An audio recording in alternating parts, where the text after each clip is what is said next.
we are now recording another episode of Executive Conversations. So I like to talk to CMOs, VPs of marketing, and other people in the go-to-market space about how they actually get their ideas across the line, how they get buy-in. There's so many different stakeholders. We have to convince not only the CEO, but we also have to convince the CRO, the CFO, the board, our own team members. There's so many different stakeholders involved in us being able to actually achieve the things that we're trying to achieve in order to hit our targets. And that's a big part of the executive marketing role. So today I am really excited to have William Chia, who is the VP of marketing at Styra, which sells enterprise authorization for the software that you build. And we met 2 months ago at Spring, the conference by Winter in Austin, Texas. So I'm excited to finally get you on here. How's it going, William? It's going perfect. Nice. Thank you for joining me today. So basically, we've been chatting already about this in advance, and I'm really excited because I know you have a lot to share about this topic. And I just want to start then with my first question for you to get things going. And this is a big one. Normally, I ask people to start with how did you learn this skill over your career as a marketer? How did you build this up, this being able to negotiate and present and show value and those kind of things? Because initially as a marketer, as an individual contributor, we just learn how to do marketing. And this is a skill that nobody teaches us how to do, at least in my experience. So we all have to learn it on our own. Now that I'm saying all of that, I kind of don't want to skip that. I kind of do want, I know I didn't tell you I was going to ask this question, but give me just a very quick rundown of when you started learning that skill. As soon as I acquired, I'll let you know. I'm kidding. I think, I think like all of our great leadership skills, we're always improving on these. So,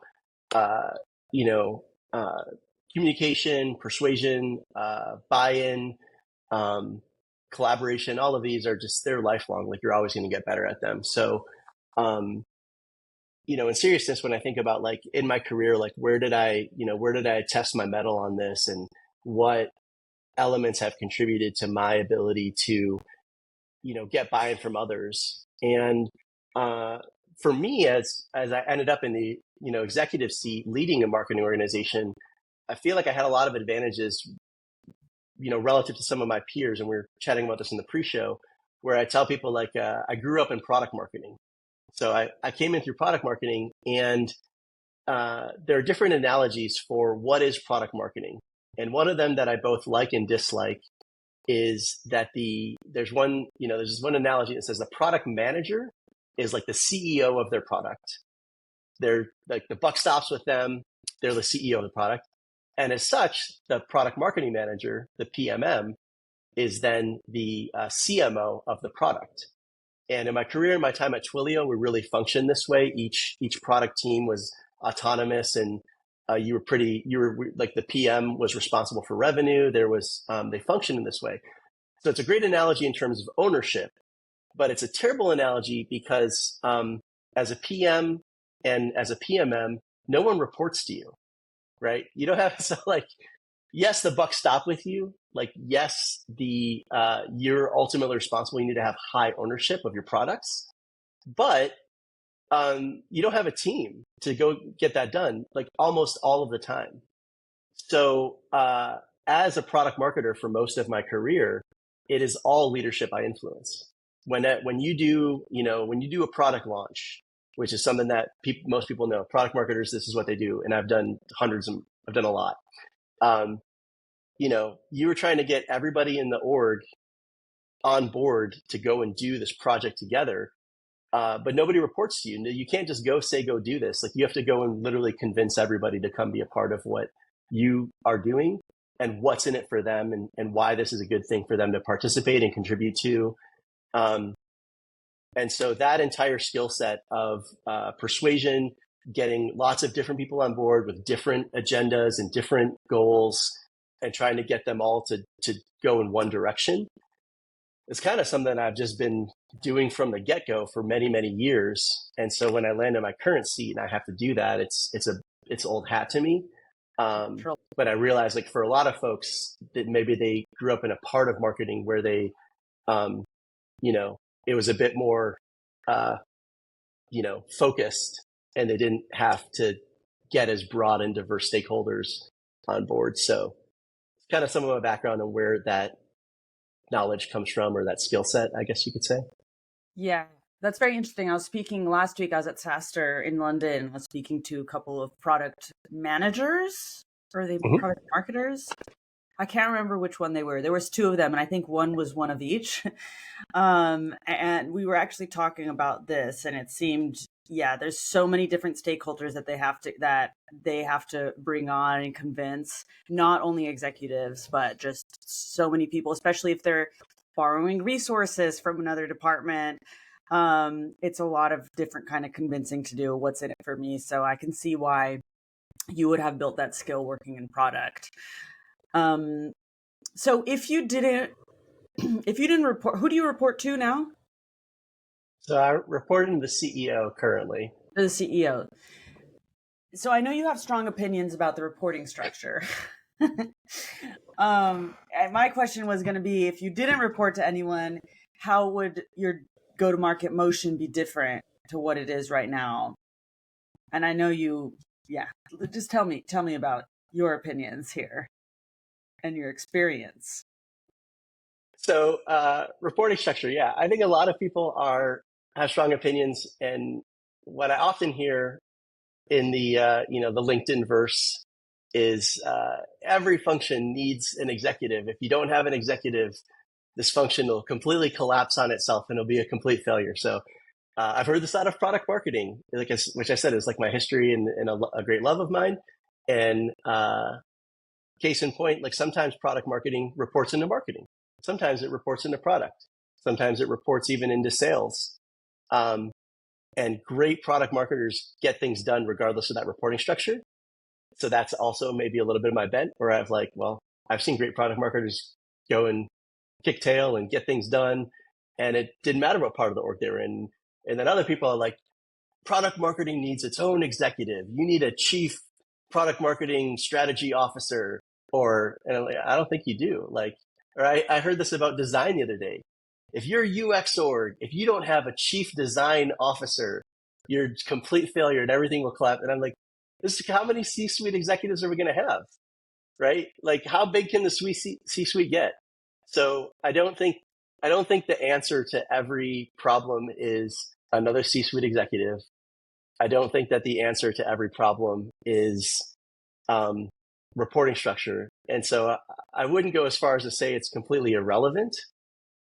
Certainly does matter, and it certainly influences things. But strong players get things done regardless of where they're reporting into.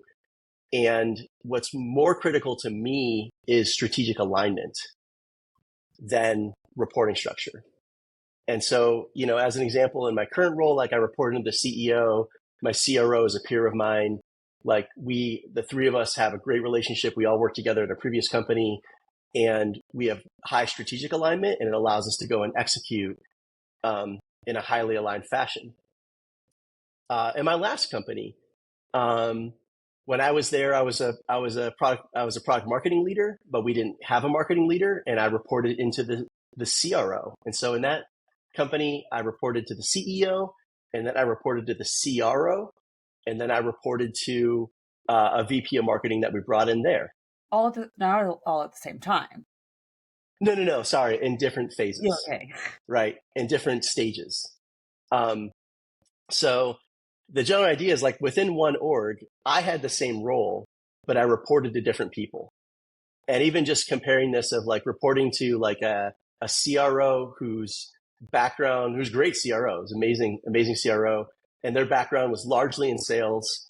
And I had that reporting structure, and then I reported to a head of marketing, right? How much did that change what I was doing? Like, very little. Really? Yeah. Now, to some degree, that is credit to those leaders. right? Those people that I've had the amazing privilege of working for a lot of amazing leaders in my career. And so even just those two, like Dustin and Juliana, like I'll just call them up by name and I'll share this podcast with both of them and say like they were both amazing leaders and people I reported to. And even though one was a CRO and one was a VP marketing, like I think they would say the same thing. I think if they would say like, hey, do you think William changed up his strategy or what he was doing or how he was contributing to the organization deeply based on who he reported to? And they'd be like, no, actually, he had like go-to-market was on his mind and end-to-end go-to-market as a product marketer. He was thinking about the whole thing. And, you know, we just, as leaders, were trying to enable them. So they were great leaders and that role didn't change. So anyway, I've experienced this in my career where like, when I was thinking about like, what are the outcomes we need to drive? What's strategically and critically important to the business? Like those things don't often change a lot. Now, admittedly, like the people you're reporting into, like if they're great leaders, they're going to go and empower their teams and they're going to do what's best for the business. Not everyone's in that scenario. Some people are in companies where they build fiefdoms and there's political strife. And maybe that's why I like to stay at startups because, you know, I don't have a lot of tolerance for that thing. And so that's my thought process. Do you think it negatively impacts an organization to have these kind of reporting structures? And it can. So like, you know, a meme, I guess, in the go-to-market world these days is, you know, we need the CRO and the CRO needs to own all of go-to-market. Like sales and marketing and CS need to all report to one person. And that can work, sure. Like I've been in orgs like that and it worked. And then in that same org, then we came out of that structure and that works too.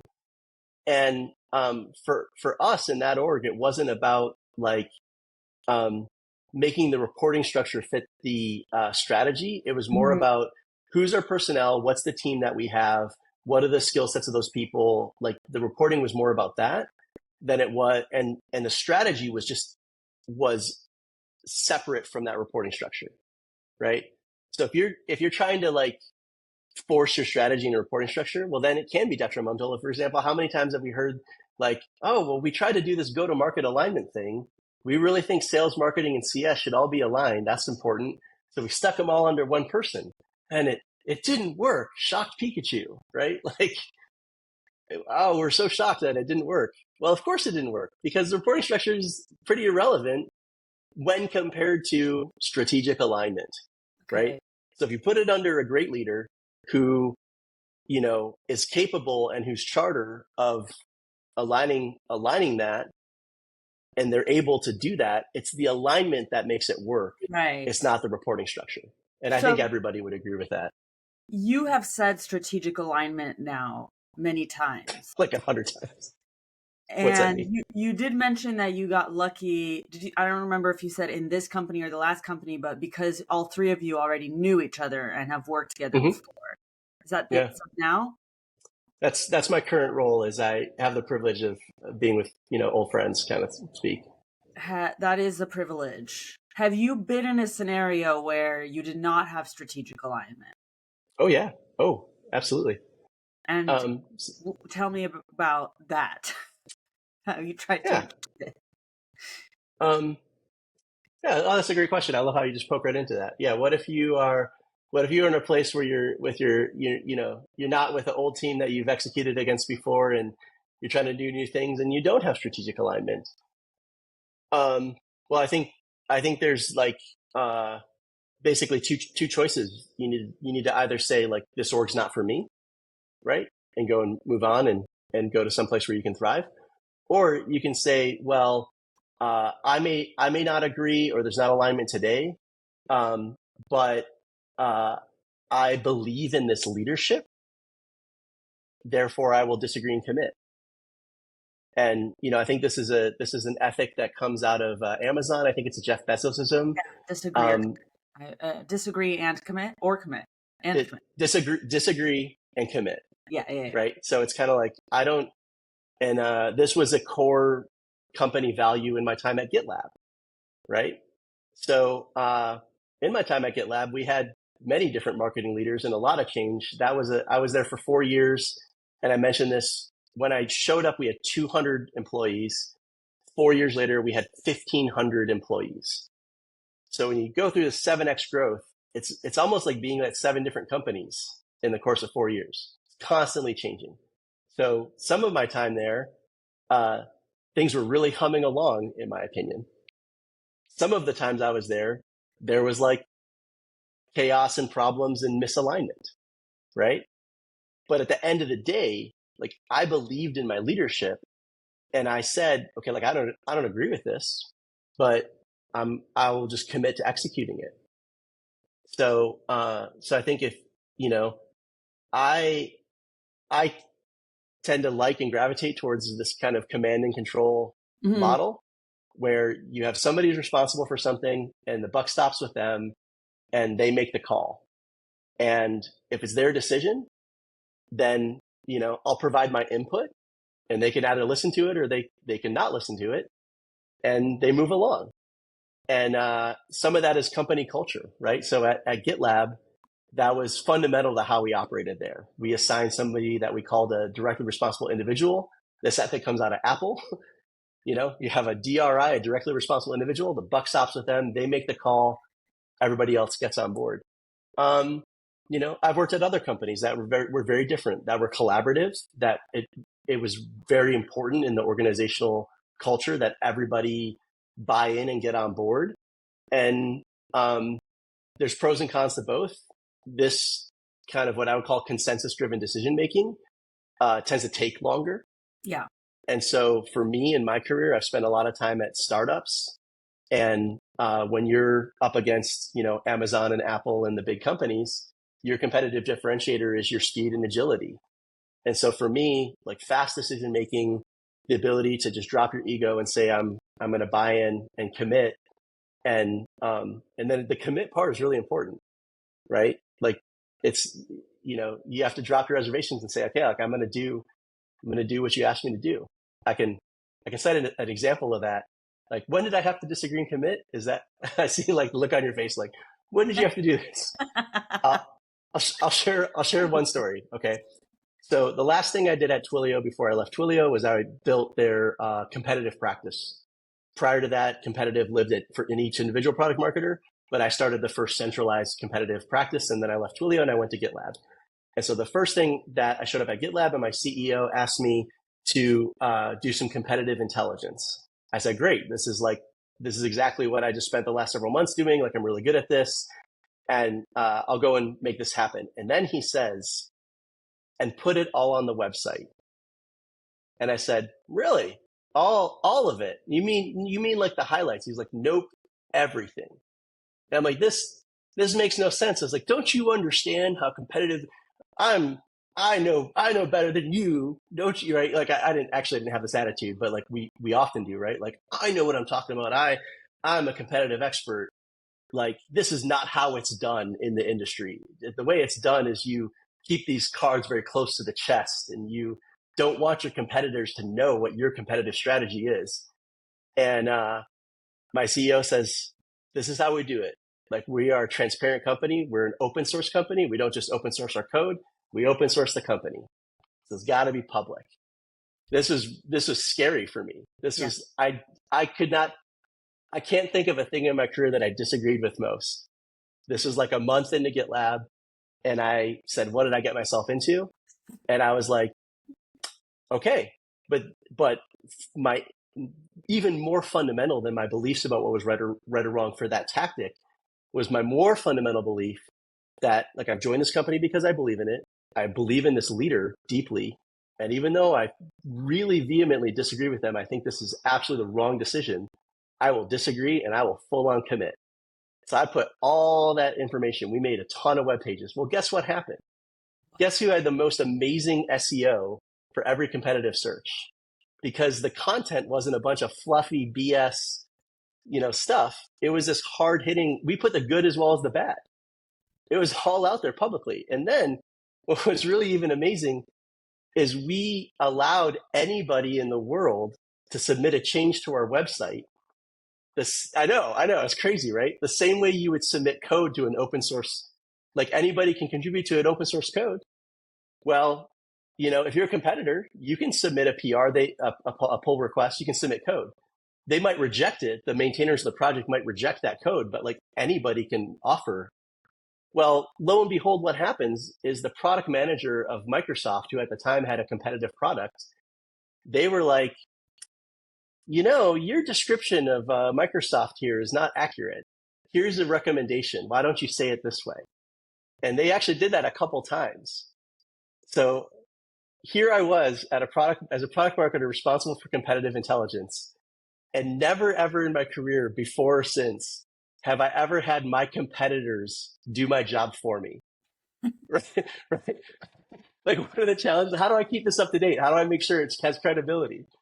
Like, because it was public, because it was hyper transparent, because we allowed everybody to contribute to it. Well, like, hey, the PM at Microsoft responsible for that product would go and submit updates, and they would be like, hey, we just shipped this feature. Great, thank you. Oh my God. And it was beautiful. Yeah. And now it's changed. It's changed how I work. Now as a marketing leader, I'm constantly pushing for, let's do it out in the open. Like, it looks different. It looks different at a cybersecurity company than it did at, a DevOps company. It really looked different. My last company was a data privacy company, right? Like I didn't put everything out there publicly at a data privacy company, especially anything about our customers and like, so there's things you make public and things you don't. And we even did that at GitLab as well. The point is it looks different in every scenario, but now, and you ask anyone on my team or any of my peers, like they would say, yeah, William is very into being transparent and pushing things. And like, that's kind of how he operates. But it wasn't several years ago when I met Sid Brandy and he told me to do this thing. And I said, well, I will disagree and commit. And it was one of the best decisions I made in my career. That is such a good story. That is wild. I love it. Now I have to flip the question over. Mm-hmm. Is because this is something you disagreed with and did anyway. Do you have a story where you wanted something to happen and you were able to get it your way or the way that you envisioned it, or you influenced something to go in another direction? Yeah. Probably a lot more. That's probably more mundane. That probably happens all the time. At least for anybody who's coming onto your show has probably done this a lot in their career. So yeah, I mean, I can think of one thing even recently. Like I just had I had a board meeting last week, and one thing that was very nice was to show up at the board meeting and to show a chart of inbound pipeline growth month over month, right? So essentially, when I showed up in my current company, a lot of the inbound model was all based around what I would call like a traditional MQL-based model. And for a lot of reasons, I don't think that generally works in today's environment. And there's, we could talk ad nauseum for 40 minutes about that. But the nutshell is I had to transition that model from what I would call a traditional MQL funnel into an account-based motion. And I've been doing that over the last year. But when I started doing this, one of the things is sometimes I say this and I say like I showed up and my website was NASCAR, right? So I showed up to like a NASCAR website where there's just like 100 ads everywhere. And there was like, everything was an offer. It was like the more offers, the better. And there was like 100 different ways to put a lead into our system, but we weren't getting a lot of leads, and the leads we did capture weren't converting to pipe. Again, this comes from like, I'm not just trying to get leads. I want customers that renew, right? So the pipe they weren't the right kind of leads. So I basically said, okay, here's my strategy. The first thing I want to do is I want to get rid of a bunch of lead forms.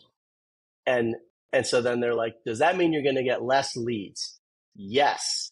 As your marketing leader, the first thing I want to do is get less leads. Is everybody on board? Are we ready to go do this? Are we ready to go get fewer leads? And so that was a bit of a risk, right? And my hypothesis was that by focusing, and there was a lot more as a complex motion. It was how we did content. It was how we did acquisition. It was like how we, how we engaged with our audience, and all of these things together, from everything from like the website and the user journey, which is still in the works. All of this is all in the works, always at a startup. But the point is through a lot of complex things, we were basically trying to engineer this motion such that we didn't care about volume of leads. We cared about the right leads. Right. And that was a hard sell. And I had, honestly, somebody else in my shoes might not have been able to do that. Right. I came in, I had already pre-existing clout with, my peers. We had worked together at another company. And so I got a little bit of leeway, and I was fortunate. So this is, I think we talked about like not giving advice, right? This is why I don't have any advice. Everyone else is like, well, what's your advice? How I can do it? I don't know, dude. Go join a company with your friends. Like, so all that's to say is, I don't know. In this case, I basically hypothesized this is what's going to happen. If we cut the amount of forms, we're going to direct traffic to our high value ones, and the overall lead volume will drop, but the quality, we will generate more pipe out of, like, pipe should increase. And so that hypothesis rang true. And it's not just this one decision to cut the lead forms. That's like one part of a complex motion. But yeah, it was rough going. Like honestly, like last quarter, my peers were like, where is the pipeline? And I was like, it's coming, I promise. And you were mentioning this where you just have to say, please just trust me. Just trust me. Right. And go into it. Right. So, so that can be hard, right? And then the conventional wisdom here is like, okay, well, you got to put up small wins, right? Like when you new enroll, put up small wins. And for me, like, hopefully that maybe this story will be encouraging to somebody, but I came in and there wasn't a lot of small wins for me to drive. I came in kind of everything was on fire. A lot of things were broken, and I had to basically like restart the entire go-to-market motion. Our team, we had to basically restart something that was like had a lot of problems with it. And so there wasn't a lot of small wins. There's like, it's kind of like saying like, okay, you got to go run on the racetrack, and somebody might be like, well, just run 100-meter first. Just win a little short race before you're going for like the marathon. But the problem is when you go out to the racetrack and there is no racetrack, it's all like freaking rocks and trees and like it's a jungle. And you just like, you're like, I got my machete and I'm just going to go clear a path. And so you're trying to show results. You're trying to put up quick wins. But before you can even put up wins, there's like foundational work you need to do. So I think it takes like some guts. Like I had to have like the conviction that I knew I was doing the right thing. I had to like, and my team believed in it. So I had at least alignment with my team and some level of alignment with my peers. And we chugged down this track. And, after like a year now, this past quarter looked amazing. But yeah, it took like 2 quarters. It took like 6 months. It took like 9 months to get there. So. Scary in a time like this. So it's good to have that clout and right. trust. You're like, oh God. Yeah. Amazing. William, this feels like a good moment to wrap it up. Thank you so much for sharing all of that with me. I think this has been a great episode. I've loved hearing about your experience. And I'll drop your LinkedIn in the show notes if anybody wants to connect with you. Or is there anything else that you'd like to share? Maeva, I've had a lot of fun chatting with you both at the show we met. This has been a fun conversation. I love you. Check out Maeva's LinkedIn, which you probably already are if you're listening to the show, because she posts fun stuff all the time. And yeah, I'm certainly happy to always connect with, other folks. And I love to chat about this stuff. So please hit me up on LinkedIn. Thank you. And I always forget to say this at the beginning of the episode, but please do subscribe and like, and share this with somebody who you think you might find it valuable. So thank you guys, and see you at the next one.